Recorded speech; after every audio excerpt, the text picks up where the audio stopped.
They say you never know where you're going unless you know where you came from. My name is Sylvester Jacobs, and I want to tell you a story about where I come from.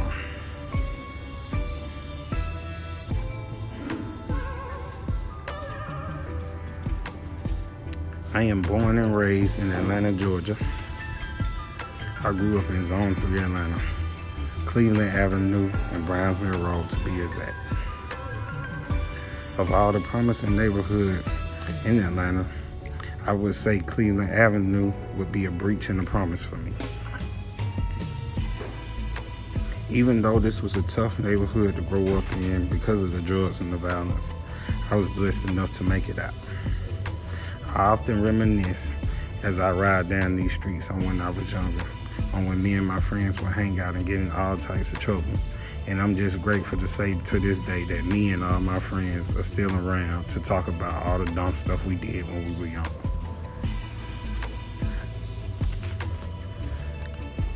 This is the place where I grew up, a place where I still consider home even though I don't live here anymore. I shared a lot of wonderful times. I had a lot of trials and tribulations in this one place. But one thing I can say about this home, it definitely shaped me into becoming the man that I am today.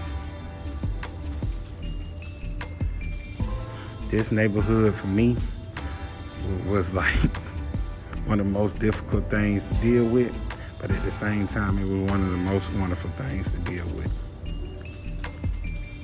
As I walk down these streets, I often just sit back and recollect and just remember all the people walking down these streets. And it often takes me back to when I was younger and I walked down these same streets doing the same exact thing.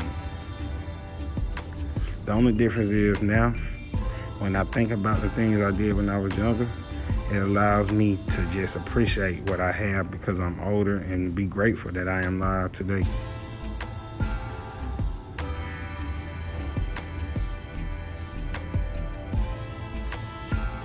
It was so funny sometimes when I think back of all the stuff and all the crap I used to hear from the OGs when I walked down the street. But I definitely appreciate all of the insight they gave me, whether it was good or bad, because it definitely gave me wisdom. It helped shape me into becoming a man. I went on to get married. I went on to step into a new life. And I went on from getting a GED to having a college education. And I'm grateful to say that I'm loving the aspects and the new outlook on life where this journey has taken me.